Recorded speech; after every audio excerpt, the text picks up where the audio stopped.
The stars shimmered like tiny diamonds scattered across the velvet sky. It was a night that seemed ordinary at first glance, but for Commander Ryan Carter, it marked the beginning of something extraordinary. Humanity had waited centuries for this moment, for proof that they were not alone in the universe. Tonight, that proof arrived in the form of an alien ship so massive, it blocked out the moon as it hovered silently above Earth's atmosphere. Ryan stood on the bridge of the diplomatic shuttle, his hands clasped behind his back, staring out at the colossal vessel through the reinforced glass. Beside him, Dr. Laura Bennett adjusted her glasses nervously, flipping through pages of notes she had prepared for this meeting. Across from them, Captain Jake Monroe sat at the controls, his fingers tapping lightly on the dashboard as he monitored their approach. None of them spoke. The weight of what they were about to do pressed down on all three. The Vorthak mothership loomed ahead, its metallic surface gleaming with an otherworldly iridescence. The design was unlike anything humanity had ever seen. Layers upon layers of intricate patterns shifted and pulsed faintly, as if the ship itself were alive. At the center of the structure, a glowing blue orb pulsed rhythmically, casting eerie shadows across the edges of the craft. Despite its beauty, there was no mistaking the menace it exuded. This was not a ship built for exploration. It was a weapon, plain and simple. As the shuttle docked with the mothership, Ryan turned to his team. "Remember," he said, his voice steady despite the tension in the air. "We're here to talk, not fight. No matter what happens, we keep our heads cool." Laura nodded, clutching her notebook tightly, while Jake gave a curt thumbs up before unbuckling himself from the pilot's seat. The docking bay doors opened with a hiss, revealing a group of towering insectoid creatures waiting for them. The Vorthak stood nearly 10 feet tall, their bodies encased in sleek, segmented exoskeletons that reflected light in strange ways. Their eyes glowed faintly, and their mandibles clicked softly as they observed the humans stepping off the shuttle. Each movement they made radiated power and confidence, as though they already knew the outcome of this encounter. Ryan took the lead, walking forward with deliberate steps. He stopped a few feet away from the largest of the Vorthak, who appeared to be the leader. Through months of studying intercepted communications, humanity had learned enough about the Vorthak language to develop a rudimentary translator device. Laura raised hers cautiously, ensuring it was functioning properly. "Greetings," Ryan began, his voice calm but firm. "We come in peace." The Vorthak leader tilted its head slightly, as if confused by the concept. Then, without warning, a series of clicks and chirps erupted from its mouth, followed by laughter, a deep, resonant sound that echoed throughout the chamber. The other Vorthak joined in, their amusement palpable. Ryan felt a flicker of irritation, but forced himself to remain composed. Laura glanced at him, her brow furrowed. "They're mocking us," she whispered under her breath. Ryan gave a slight nod, acknowledging her observation, but didn't respond aloud. Instead, he continued speaking. "We represent the people of Earth. We wish to establish peaceful relations between our species." This time, the Vorthak leader responded directly, its voice translated into English through Laura's device. "Peaceful relations," it repeated, its tone dripping with disdain. "Your kind is weak, primitive. You have nothing to offer us except your resources, and even those are meager compared to others we have encountered." Jake clenched his fists at the insult, but Ryan shot him a warning look. Losing control now would only make matters worse. "You misunderstand us," Ryan replied evenly. "Humans value cooperation and mutual understanding. We believe that working together could benefit both our peoples." The Vorthak leader leaned closer, its glowing eyes narrowing. "Cooperation? Understanding? These are concepts reserved for equals. You are not our equal." With that, it straightened up and gestured dismissively toward the humans.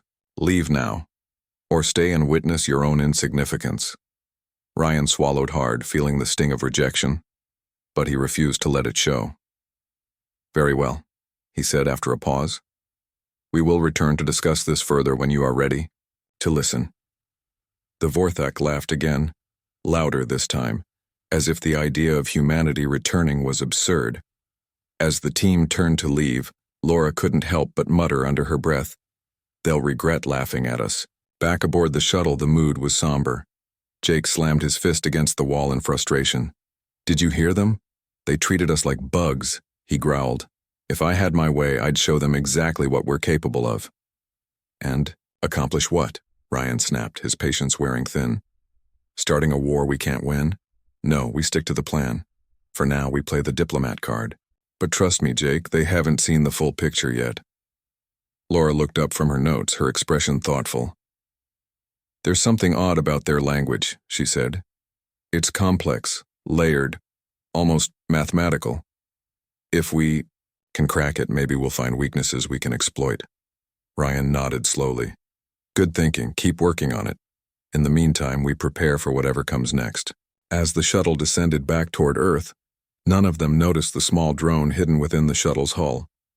Programmed by Chris Thompson, one of Earth's top engineers, it had been designed to gather data on the Vorthax technology. Unbeknownst to the aliens, humanity was already planning its next move.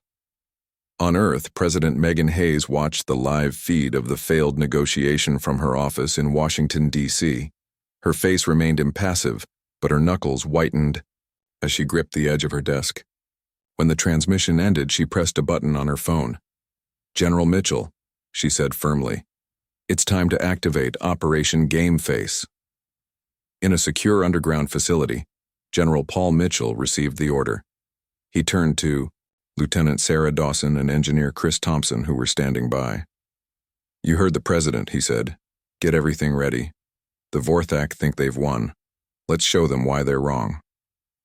Meanwhile, aboard the Vorthak mothership, the leader addressed its council. "These humans are amusing," it declared. "They cling to notions of diplomacy and unity, as if such things hold any meaning in the galaxy. They are beneath us." But deep down, a seed of doubt lingered. The Vorthak had underestimated countless civilizations before, and each time, it had cost them dearly. Still, they dismissed the thought. After all, how dangerous could a species as fragile as humanity truly be? Little did they know, their arrogance would soon be their undoing. The Vorthak ambassador's laughter still echoed in Ryan Carter's mind as the diplomatic shuttle descended back to Earth. The mission had been a failure, or so it seemed. The aliens' mockery stung, but Ryan knew better than to let anger cloud his judgment. Humanity wasn't out of options yet, not by a long shot. Back on Earth, President Megan Hayes stood in the Situation Room, surrounded by advisors and military leaders. Her sharp eyes scanned the faces around the table, searching for answers. "They gave us an ultimatum," she said, her voice firm but tinged with frustration. "Surrender our resources or face annihilation. Is that clear enough for everyone?" "General," Paul Mitchell nodded grimly. "It's clear, Madam President. But they've made one critical mistake. They underestimated us." Lieutenant Sarah Dawson leaned forward, her blonde hair tied back in a tight ponytail. "With respect, sir, we can't just sit here and hope they'll change their minds. They're already testing us." As if on cue, alarms blared across the Yao room. A technician rushed in, holding a tablet. "Madam President, we've lost contact with Lunar Base Delta. Early reports suggest an attack." The room fell silent. Everyone turned to the large screen on the wall, which now displayed footage from Earth's lunar satellites. What they saw chilled them to the bone. The Vorthak mothership had sent a smaller vessel to the moon. In a matter of seconds, it unleashed a devastating beam of energy that reduced Lunar Base Delta to rubble. The once bustling facility was now nothing more than a smoldering crater. President Hayes clenched her fists, her jaw tightening. "Casualties?" she asked, though she dreaded the answer. "Unknown at this time," the technician replied. "But it's likely total." The room erupted into murmurs of shock and outrage. General Mitchell raised a hand to silence them. "This is exactly what they wanted, to show us their power and scare us into submission. But they don't know who they're dealing with." Megan Hayes took a deep breath, her expression hardening. She turned to the group. We have a plan. Operation Game Face. It's time to show these aliens why humanity doesn't back down. In a secret underground facility, engineer Chris Thompson worked tirelessly alongside his team. The room buzzed with activity as technicians ran diagnostics on rows of sleek metallic drones. These weren't ordinary drones. They were equipped with advanced EMP weapons capable of disabling alien technology. Designed years ago based on reverse-engineered UFO wreckage, these machines represented humanity's best chance against the Vorthak. Chris wiped sweat from his brow as he inspected the final adjustments. Lieutenant Sarah Dawson approached him, her arms crossed. "How are we looking?" she asked. "Good," Chris replied, pushing his glasses up his nose. "The drones are ready. Once deployed, they'll target the Vorthak fleet's shields. If everything works as planned, we'll cripple their defenses in minutes." Sarah nodded, though her expression remained serious. "And if it doesn't work?" Chris hesitated before answering. "Then we improvise." Meanwhile, aboard the Vorthak mothership, Ryan, Laura, and Jake found themselves under heavy surveillance. The aliens no longer bothered hiding their disdain. Every movement the humans made was monitored, every word recorded. Despite the pressure, Laura continued analyzing the Vorthak language, determined to find something, anything, that could give humanity an edge. She sat cross-legged on the cold metal floor of their quarters, scribbling notes furiously in her journal. "There's a pattern here," she muttered to herself. "Their language isn't just random clicks and chirps. It's structured, almost like code." Jake paced nearby, his hands shoved into his pockets. "Code or not, it won't matter if we don't get out of here soon. They're planning something big, I can feel it." Ryan stood by the door, listening intently for any sign of approaching guards. "We need to stay focused," he said. "Laura, keep working on that language. Jake, see if you can rig up some kind of signal booster. We might be able to send data back to Earth." Jake raised an eyebrow. "You think they'll let us transmit anything without noticing?" "They don't know what we're capable of," Ryan replied with a faint smile. "Let's make sure they regret underestimating us." Hours later, Laura made a breakthrough. Her eyes widened as she stared at the page filled with symbols and equations. "I think I've got it," she whispered excitedly. "Their language, it's linked to their technology. If we disrupt certain patterns, we might be able to disable parts of their systems." Ryan knelt beside her, studying the notes. "Can you explain that in simpler terms?" Laura nodded. "Imagine their language as a key. By speaking or transmitting the right words, we can unlock or lock parts of their tech. It's risky, but it could buy us some time." Ryan glanced at Jake, who was tinkering with a small device he'd assembled from spare parts. "How's the signal booster coming along?" "Almost done," Jake replied. "Just need to test it." Using Laura's research, the trio crafted a message embedded with disruptive linguistic patterns. They transmitted it through Jake's makeshift device, hoping it would reach Earth undetected. For several tense minutes they waited, unsure if their plan had worked. Suddenly the lights flickered. Alarms blared throughout the ship, and the hum of machinery grew louder.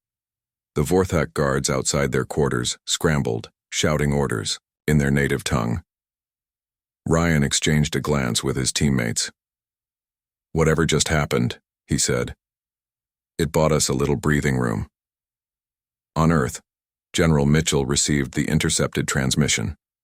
His eyes lit up as he read the decoded message. "This is it," he said, turning to his team. "The Vorthak have a vulnerability. Their language directly interfaces with their tech. Disrupt the patterns, and you disrupt their systems." Chris adjusted his glasses, his mind racing. "If we integrate Laura's findings into the drone programming, we can amplify the effect. The EMPs will hit harder." Sarah stepped forward, her expression resolute. "Then let's do it. Time's running out." As the team worked feverishly to implement the changes, President Hayes addressed the United Nations via video conference. Her face appeared on screens worldwide, calm but unwavering. "People of Earth," she began, "we face a grave threat. An alien species has declared war on our planet. But let me be clear, we will not surrender. We will fight. Together. Her words ignited a fire within millions. Across the globe, citizens rallied behind their leaders, united in defiance. Factories ramped up production of weapons and supplies. Scientists collaborated on new technologies. Soldiers prepared for battle, knowing the stakes couldn't be higher. Back aboard the Vorthak mothership, the situation grew increasingly chaotic. Systems malfunctioned, forcing the aliens to divert resources to repair critical functions. Ryan, Laura, and Jake used the confusion to their advantage, gathering intelligence and relaying it back to Earth whenever possible. One evening, as they huddled together in their quarters, Ryan spoke softly. The Vorthak think they've already won. They see us as weak, insignificant, but they're wrong. Humanity has something they'll never understand. What's that? Jake asked. Resilience, Ryan replied. No matter how many times we're knocked down, we get back up. That's our strength. And when the time comes, we'll show them exactly what that means. Laura smiled faintly. Game face, huh? Ryan nodded. Exactly. Game face. Unbeknownst to them, Operation Game Face was already underway. Earth's forces mobilized in secret, preparing for the largest counterattack in human history. The Vorthak had laughed at humanity's attempts at diplomacy, but laughter wouldn't save them. When the full force of Earth's ingenuity and determination came crashing down, the countdown had begun. Deep beneath the surface of Earth, in a secure underground facility, General Paul Mitchell stood over a table covered with maps, schematics, and glowing screens. His team worked tirelessly around him, their faces illuminated by the soft blue light of monitors. Every second mattered now. The Vorthak fleet loomed above Earth like a storm cloud, its presence casting a shadow over humanity's future. But General Mitchell knew one thing for certain. Humanity wasn't going down without a fight. Lieutenant Sarah Dawson paced back and forth, her boots clicking softly against the concrete floor. She stopped near Chris Thompson, who was hunched over a laptop, adjusting the final settings on the EMP drones. How much longer? She asked, her voice tight with urgency. Almost there, Chris replied without looking up. His fingers flew across the keyboard as lines of code scrolled across the screen. Just need to sync the language patterns. Laura sent us with the drone software. If we time this right, the Vorthak won't know what hit them. Sarah nodded but didn't relax. Time felt like it was slipping through their fingers. Outside, the world braced itself. News outlets broadcast updates around the clock, showing images of people evacuating cities, soldiers preparing for battle, and scientists working nonstop. Humanity's resolve burned brighter than ever, but fear lingered in the air. No one knew if Operation Game Face would be enough, or if it would even work at all. Aboard the Vorthak mothership, Ryan Carter, Laura Bennett, and Jake Monroe faced mounting pressure. The aliens had grown suspicious after the mysterious malfunctions that disrupted their systems. Guards patrolled the corridors more frequently, their glowing eyes scanning every corner. The humans were no longer treated as mere diplomats. They were prisoners, watched closely at all times. Despite the danger, Ryan remained calm. He knew panic wouldn't help anyone. Instead, he focused on keeping the Vorthak distracted, while Laura and Jake worked behind the scenes. Laura spent hours analyzing new data she'd gathered about the alien ship's infrastructure, searching for additional weaknesses. Jake, meanwhile, tinkered with the signal booster, trying to improve its range so they could send more information to Earth. One night, as the trio sat together in their cramped quarters, Ryan leaned in close. "We're running out of time," he said quietly. "Earth is mobilizing. When the attack comes, we'll need to be ready." Jake frowned. "Ready for what? We're stuck here. Even if Earth launches some kind of counterattack, how does that help us?" "It helps because we'll create chaos from the inside," Ryan explained. "Laura's research has already shown us how their language ties into their tech. If we can exploit that during the attack, we might disable key systems, shields, weapons, communications. It could turn the tide." Laura looked up from her notes. "It's risky if they catch us." "They won't," Ryan interrupted firmly, "because we're not giving them the chance." Back on Earth, President Megan Hayes addressed the nation once again. Her speech was broadcast live to billions of people worldwide, each word chosen carefully to inspire hope and courage. Today, she began, standing tall behind a podium, we stand united, not just as Americans, but as humans. The Vorthak believe we are weak, that we will crumble under pressure. They couldn't be more wrong. For centuries, humanity has faced challenges far greater than ourselves, and every time, we have risen to meet them. This time will be no different. Her words resonated deeply. Across the globe, people listened intently, their hearts swelling with pride and determination. In living rooms, schools, and military bases, humanity prepared for what lay ahead. Soldiers checked their gear, pilots ran pre-flight checks, and engineers fine-tuned the last details of the EMP drones. Everyone played a role in Operation Game Face, knowing that failure wasn't an option. General Mitchell gave the final order.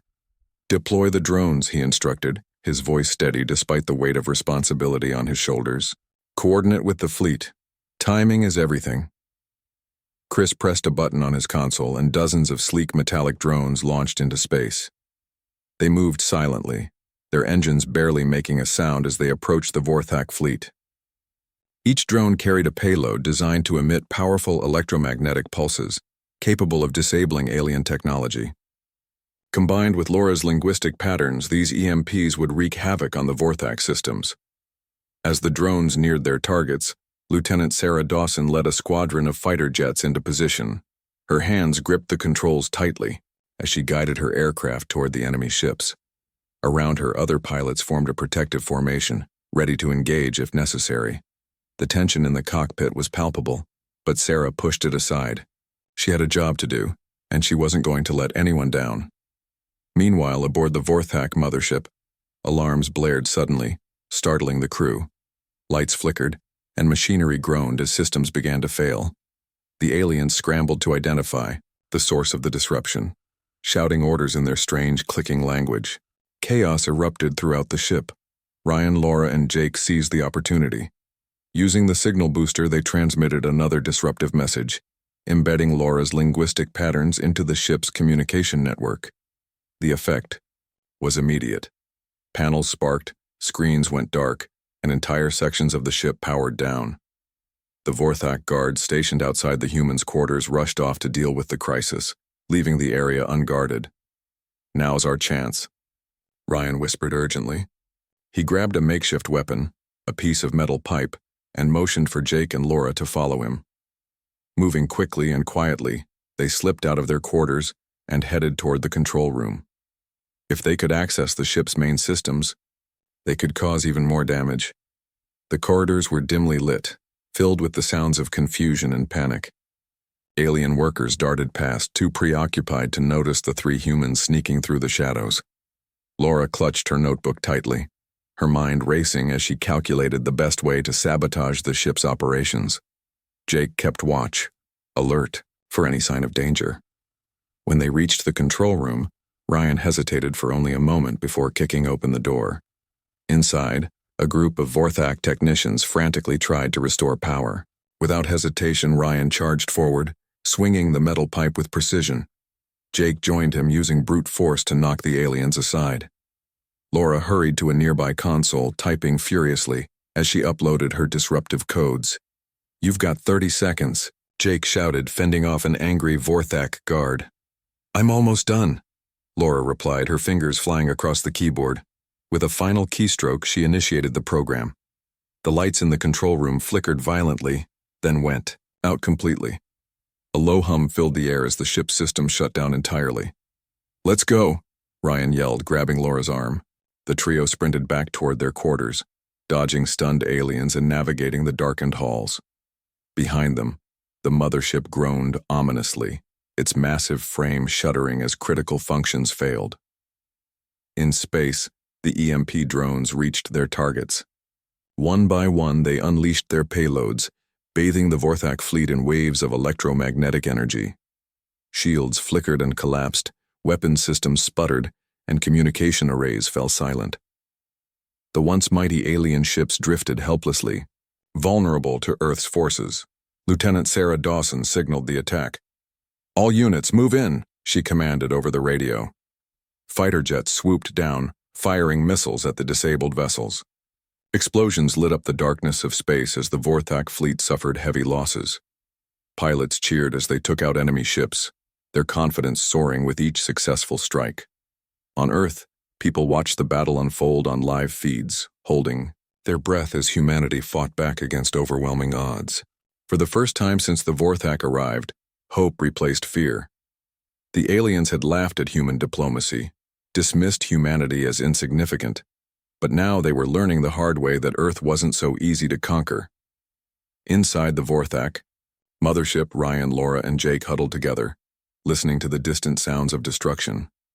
The ship rocked violently as explosions echoed outside. Despite the danger, Ryan allowed himself a small smile. "They thought we were weak," he said, his voice filled with quiet triumph. "But we showed them our game face." The battle was far from over, but one thing was clear. The Vorthak had underestimated humanity, and they were about to pay the price. The battle raged on, a chaotic dance of fire and fury in the vast emptiness of space. Earth's fighter jets darted between the crippled Vorthak ships, their engines roaring as they unleashed missile after missile. The EMP drones had done their job well, disabling the alien fleet's defenses and leaving them exposed. Explosions lit up the darkness like fireworks, each burst signaling another blow to the Vorthak forces. Lieutenant Sarah Dawson led her squadron with precision, her sharp eyes scanning the battlefield for targets. Her voice crackled over the radio as she called out commands. "Fox 2, take out that cruiser on your left. Eagle Squad, focus on the carrier at Grid 7. She banked her jet sharply, narrowly avoiding a stray blast from a damaged Vorthak vessel. Despite the chaos, Sarah remained calm, her training kicking in as she maneuvered through the debris field. Behind her, pilots followed her lead, their movements synchronized like a well-oiled machine. One by one, they picked off the enemy ships, turning the tide of the battle in humanity's favor.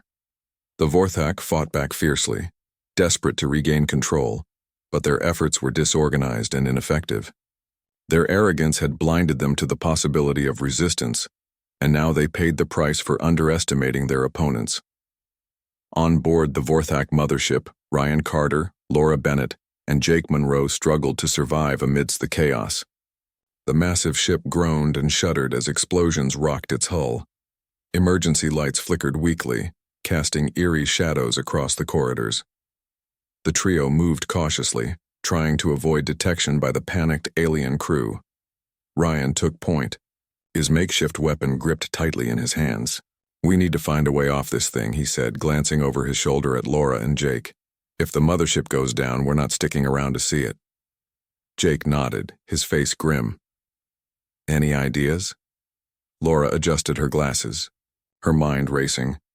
"There's an escape pod bay near the lower decks. If we can reach it, we might be able to get clear before the ship collapses." "Then that's where we're headed," Ryan replied firmly. "Stay close and keep moving." They navigated through the dimly lit halls, dodging fallen debris and malfunctioning machinery. The air was thick with smoke, making it hard to breathe. Alien workers scrambled past them, shouting in their clicking language as they tried to repair the damage. None of them paid attention to the humans slipping through the shadows. As they neared the escape pod bay, a group of Vorthak guards appeared, blocking their path. Ryan raised his weapon, ready to fight, but Jake stepped forward instead. "Let me handle this," he whispered. Before Ryan could protest, Jake charged at the guards, yelling loudly to draw their attention.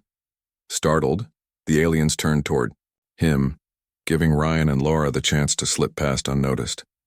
Jake ducked and weaved, using the narrow hallway to his advantage as he evaded the towering creatures. Though outnumbered, he managed to hold his ground long enough for his teammates to reach safety. "Jake!" Ryan shouted, waving him over. The pilot sprinted toward them, narrowly avoiding a swipe from one of the guards. Together, the three of them reached the escape pod bay just as another explosion shook the ship. Laura quickly located an available pod and punched in the launch sequence. "Get in," she urged, climbing inside first. Ryan and Jake followed, sealing the hatch behind them. Moments later, the pod ejected from the mothership, hurtling into the void of space. Through the small window, they watched as the battle unfolded around them. Earth's fleet continued its relentless assault, pushing the Vorthak further into retreat. The once dominant alien armada was now in disarray, its ships drifting helplessly or exploding in bursts of flame. It was a sight none of them would ever forget. Back on Earth, General Paul Mitchell monitored the battle from the command center. His eyes were glued to the screens displaying real-time updates from the battlefield. Each successful strike against the Vorthak brought a sense of relief, but he knew the fight wasn't over yet. "Keep pressing the advantage," he ordered, speaking into the comms.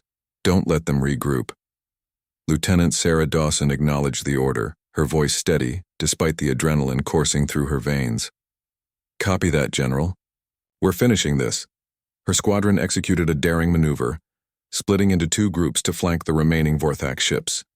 One group drew the aliens' fire while the other circled around to attack from behind.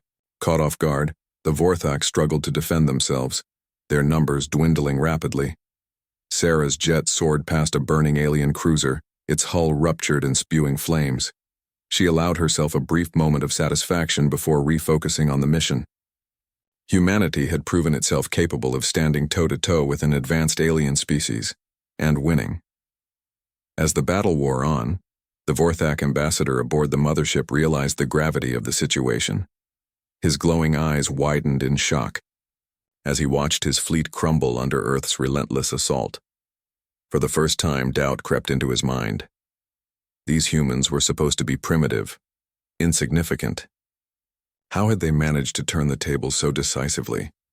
He contacted his surviving commanders, his voice tinged with desperation. "Regroup and retreat," he ordered. "We cannot win this fight, not today." The remaining Vorthak ships began pulling back, retreating toward the edge of Earth's orbit. Their retreat was chaotic, marked by confusion and fear. The humans had shattered their confidence, proving that strength wasn't measured solely by technology or size, but by resilience and determination. In the escape pod, Ryan, Laura, and Jake watched as the Vorthak fleet disappeared into the distance. The adrenaline slowly faded, leaving exhaustion in its wake. They sat in silence for a moment, processing everything that had happened. "We did it," Laura finally said, breaking the quiet. "We actually did it." Ryan smiled faintly, leaning back against the wall of the pod. "For now, yeah, but don't think this is over. The Vorthak aren't going to give up that easily." Jake chuckled dryly. "Well, if they come back, I hope they bring snacks. I could use a break." Despite the humor, there was no denying the weight of what they'd accomplished. Humanity had faced an existential threat and emerged victorious, not through brute force alone, but through ingenuity, teamwork, and sheer willpower. On Earth, President Megan Hayes addressed the nation once again. Her expression was serious, but hopeful as she stood before the cameras. "Today, humanity proved that we are more than just a planet. We are a united species. The Vorthak underestimated us, and they learned the hard way that Earth will not bow to anyone. This victory belongs to every single person who stood firm, who worked tirelessly, who refused to give up." Her words echoed across the globe, inspiring millions. People celebrated in the streets, waving flags and cheering for the heroes who had saved the planet. Soldiers and civilians alike felt a renewed sense of pride in being human. But even as the celebrations continued, leaders like General Mitchell reminded everyone to remain vigilant. "This isn't the end," he told his team. "It's only the beginning. The Vorthak may have retreated, but they'll be back. And when they return, we need to be ready." In the aftermath of the battle, Earth began picking up the pieces. Damaged cities were rebuilt, lives lost were mourned, and lessons learned were shared. Scientists analyzed data gathered during the conflict, searching for ways to improve humanity's defenses. Engineers worked on new technologies, ensuring that Earth would never be caught unprepared again. Ryan, Laura, and Jake returned home as heroes, their bravery celebrated worldwide. Yet they remained humble, knowing that their actions were part of something much bigger than themselves. Humanity had shown its true colors, a species capable of incredible strength, courage, and unity. As Ryan looked up at the night sky, he couldn't help but smile. The stars seemed brighter now, a reminder of how far humanity had come and how much farther it could go. The Vorthak had laughed at human diplomacy, dismissed humanity as weak. But they had seen Earth's game face, and it was unforgettable. The dust had barely settled after the battle when humanity began to process what had happened. The Vorthak fleet had retreated, their once mighty armada reduced to a shadow of its former self. Earth's skies were clear again, but no one dared to relax. The victory felt sweet, but it was tinged with caution. Everyone knew this wasn't the end, it was only the beginning. In the days following the conflict, President Megan Hayes convened an emergency meeting with her top advisors and military leaders. The Situation Room buzzed with activity as reports poured in from across the globe. Damage assessments painted a sobering picture: cities destroyed, lives lost, and resources stretched thin. But despite the losses, there was a palpable sense of hope in the air. Humanity had stood up to an alien threat and won. "We've proven we can fight," General Paul Mitchell said, standing at the head of the table. His voice carried both pride and urgency. "But now we need to prepare for what comes next. The Vorthak didn't just disappear, they're regrouping. And when they come back, they'll be angrier and more dangerous than ever." "Lieutenant." Sarah Dawson nodded in agreement. She had seen firsthand how ruthless the Vorthak could be during the battle. "We got lucky this time," she admitted. "Their arrogance made them sloppy. Next time they'll learn from their mistakes. We can't afford to let our guard down." President Hayes leaned forward, her sharp eyes scanning the room. "Then we don't rest. We rebuild, rearm, and rethink everything. This isn't just about defense anymore, it's about survival. And if we want to survive, we need to make sure the Vorthak never underestimate us again." Engineer Chris Thompson returned to his underground lab, his mind racing with ideas. The EMP drones had worked wonders during the battle, but he knew they wouldn't be enough to stop the Vorthak permanently. They needed something bigger, something smarter, something that would give humanity a lasting edge. Chris gathered his team around him, explaining his vision. "The drones were effective because they targeted the Vorthak's technology," he said, pointing at diagrams on a whiteboard. "But what if we take it a step further? What if we create a weapon that doesn't just disable their systems, but learns from them?" One of the engineers raised a hand hesitantly. "You mean artificial intelligence?" "Exactly," Chris replied. "An AI system designed to adapt and evolve based on the data we collect. It could analyze the Vorthak's tech in real time, finding vulnerabilities faster than any human could. Combine that with our existing weapons, and we'd have a game changer." The team exchanged glances, excitement mixing with apprehension. Building such a system would be a monumental task, requiring resources and time they weren't sure they had. But Chris was undeterred. "We've already shown we can do the impossible," he reminded them. "Let's keep pushing forward." Meanwhile, Ryan Carter, Laura Bennett, and Jake Monroe found themselves thrust into the spotlight. News outlets hailed them as heroes, their daring actions aboard the Vorthak mothership inspiring millions. Invitations to speak at conferences and events flooded in, but Ryan declined most of them. He wasn't interested in fame. He wanted answers. Ryan met with Dr. Laura Bennett in a quiet corner of a research facility where she had set up a temporary workspace. Papers covered every available surface filled with notes and sketches about the Vorthak language and technology. Laura looked up as Ryan entered, her glasses slightly askew. "I've been going over the data we sent back," she said, gesturing for him to sit. "There's so much more to their language than we realized. It's not just a communication tool, it's integrated into everything they do. Their ships, weapons, even their biology. It's all connected through these linguistic patterns." Ryan frowned, leaning forward. "What does that mean for us?" "It means we might be able to use their own systems against them," Laura explained. "If we can decode more of their language, we could create programs or devices that disrupt their entire way of life. Imagine being able to shut down their ships with a single phrase, or worse, corrupt their genetic code." Ryan's eyes widened. "That's ambitious." Laura smiled faintly. It's also risky. If we mess this up, we could trigger something catastrophic. But if we get it right, we win, Ryan finished for her.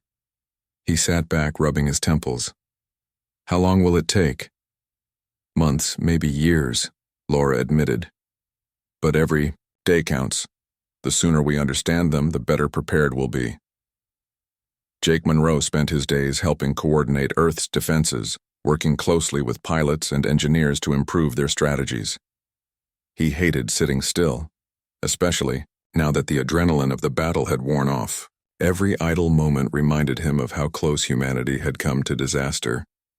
One evening, Jake joined Sarah Dawson in the hangar where her squadron's jets were undergoing repairs. She climbed out from under one of the planes, grease smudged across her cheek. Hey, she greeted him with a tired smile. What brings you here? Just checking in, Jake replied, leaning against the fuselage. You guys did amazing out there. Sarah shrugged modestly.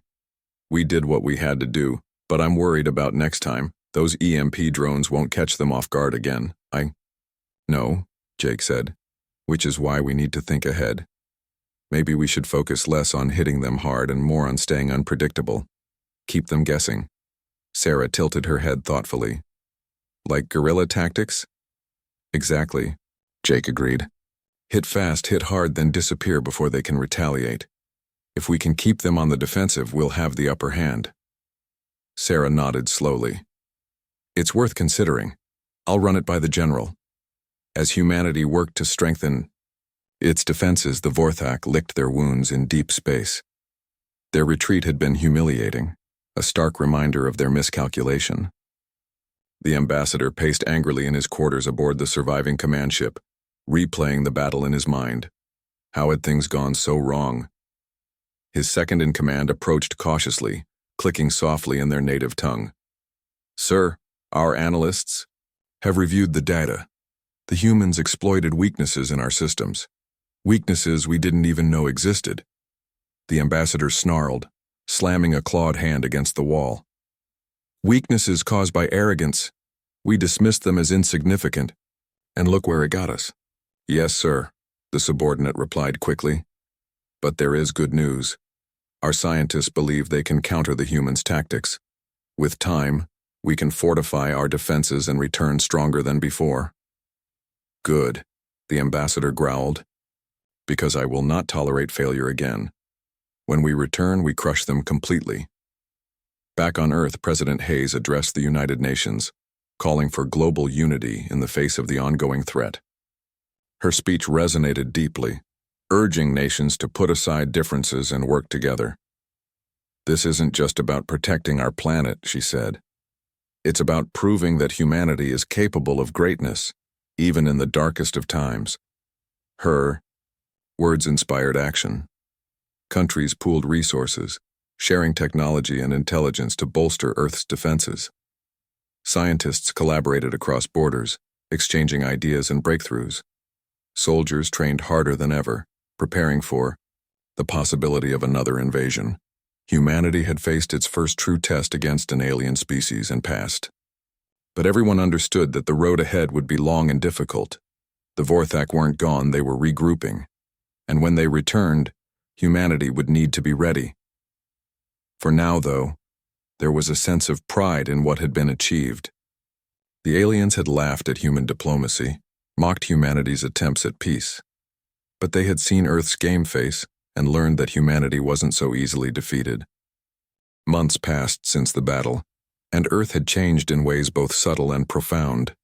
Cities that had been damaged were rebuilt stronger, their skylines dotted with new structures designed to withstand future attacks. Factories churned out advanced weapons and technology at an unprecedented pace, while scientists worked tirelessly to unlock the secrets of the Vorthak. Humanity had banded together like never before, united by a shared purpose: survival.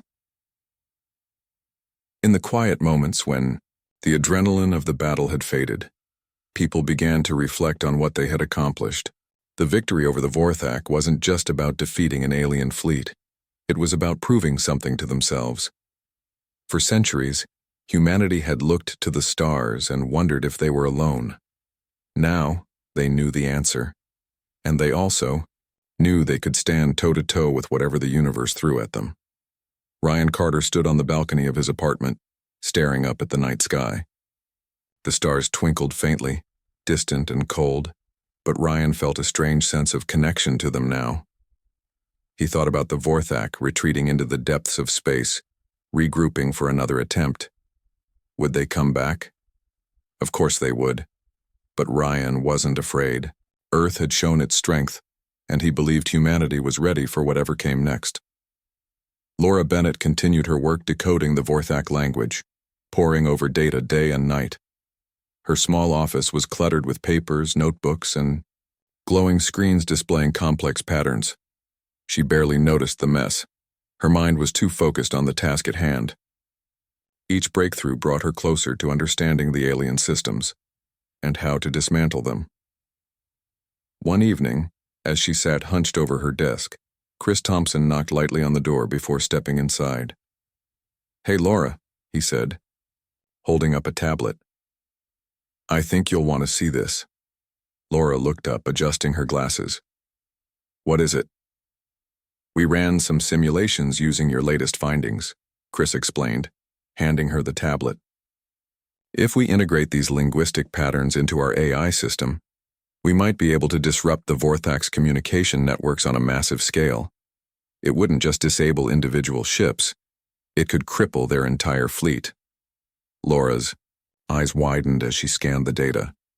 "This is incredible," she murmured, "but risky. If we miscalculate—" "I know," Chris interrupted gently. "But isn't that what science is all about? Taking risks to push boundaries?" Laura smiled faintly. "You're starting to sound like me." "Is that a bad thing?" Chris joked, earning a laugh from Laura. Jake Monroe spent his days training pilots and coordinating defensive strategies. His experience aboard the Vorthak mothership had given him invaluable insight into the aliens' tactics, and he used that knowledge to prepare others. Lieutenant Sarah Dawson often joined him, their partnership evolving into a close friendship built on mutual respect and trust. One afternoon, as they walked through the hangar, Jake gestured toward a newly modified jet. "Check it out," he said proudly. "We've upgraded the engines and added EMP capabilities. These babies can take down a Vorthak cruiser before they even know we're there." Sarah nodded approvingly. "Not bad, but don't get cocky. We still need to stay unpredictable." "Always," Jake replied with a grin. "That's why I'm working on a few surprise maneuvers. You'll love them." Sarah raised an eyebrow. "Surprise maneuvers, huh? Just don't get anyone killed testing them. No promises," Jake teased, though his tone turned serious a moment later. "But seriously, we've got to keep improving. The Vorthak won't make the same mistakes twice." General Paul Mitchell oversaw Earth's military efforts, ensuring every branch was prepared for the next encounter. He met regularly with President Megan Hayes, updating her on progress and discussing contingency plans. Despite the victory so far, Mitchell remained cautious. "We've bought ourselves time," he told her during one meeting. "But time isn't enough. We need to be proactive, not reactive." Hayes nodded, her expression thoughtful. "Do you think we should reach out to the Vorthak? Try diplomacy again?" Mitchell hesitated before answering. "It's worth considering, but only if we go in from a position of strength. They respect power, not words. If we approach them looking weak, they'll see it as an invitation to attack," Hayes agreed, leaning back in her chair. "Then let's focus on strengthening our position, and if they do come back, we'll be ready." The Vorthak ambassador paced angrily in his quarters, replaying the battle in his mind. Every failure gnawed at him, fueling his determination to crush humanity once and for all. His scientists had made significant progress fortifying their systems, but he knew brute force alone wouldn't win the war. Humanity had proven itself, cunning and resourceful, traits the Vorthak couldn't ignore. His second-in-command entered the room, clicking softly. "Sir, our analysts have identified potential weaknesses in human defenses. With careful planning, we may be able to exploit them." The ambassador stopped pacing, his glowing eyes narrowing. "Good. Prepare a strike team. When we return, we hit them where it hurts most, their hope. Weeks later, Earth received an unexpected transmission from the Vorthak. It was brief but clear. They wished to negotiate. President Hayes convened an emergency meeting with her advisors, debating whether to accept the offer. They might be stalling, General Mitchell warned, buying time to rebuild their forces. Or they might genuinely want peace, Laura suggested, having analyzed the message. Their tone suggests uncertainty, not aggression. After much deliberation, Hayes decided to proceed cautiously. A delegation led by Ryan Carter traveled to a neutral location, a derelict space station orbiting Mars, to meet with the Vorthak. Tensions ran high as both sides sat across from each other, mistrust hanging thick in the air. The Vorthak ambassador spoke first, his voice translated into English. "We underestimated you," he admitted grudgingly. "You are formidable. Perhaps cooperation is preferable to conflict." Ryan studied the alien carefully, searching for signs of deception. "Cooperation works both ways," he replied evenly. "If you truly seek peace, prove it. Show us you mean no harm." The negotiations dragged on for days, each side testing the other's resolve. In the end, a fragile truce was reached. The Vorthak agreed to withdraw from Earth's territory, while humanity pledged to share certain technological advancements, under strict conditions. As Ryan returned to Earth, he couldn't shake the feeling that the peace was temporary, but for now, it was enough. Humanity had earned a reprieve and a chance to grow stronger. Months turned into years and Earth flourished. Trade agreements with other alien species opened new opportunities, and cultural exchanges fostered understanding. Humanity's place among the stars was no longer a dream. It was reality. But deep down, Ryan knew the universe was vast and unpredictable. The Vorthak might return, or another threat could emerge. Yet he also knew humanity would face it head-on, armed with courage, ingenuity, and resilience. On a quiet evening, Ryan stood once more beneath the stars. He thought about everything they had overcome, the battles fought, the lives lost, the lessons learned. The Vorthak had laughed at human diplomacy, dismissed humanity as insignificant, but they had seen Earth's game face and discovered that humanity's strength lay not in its weapons, but in its spirit, and that spirit would carry them forward no matter what challenges lay ahead.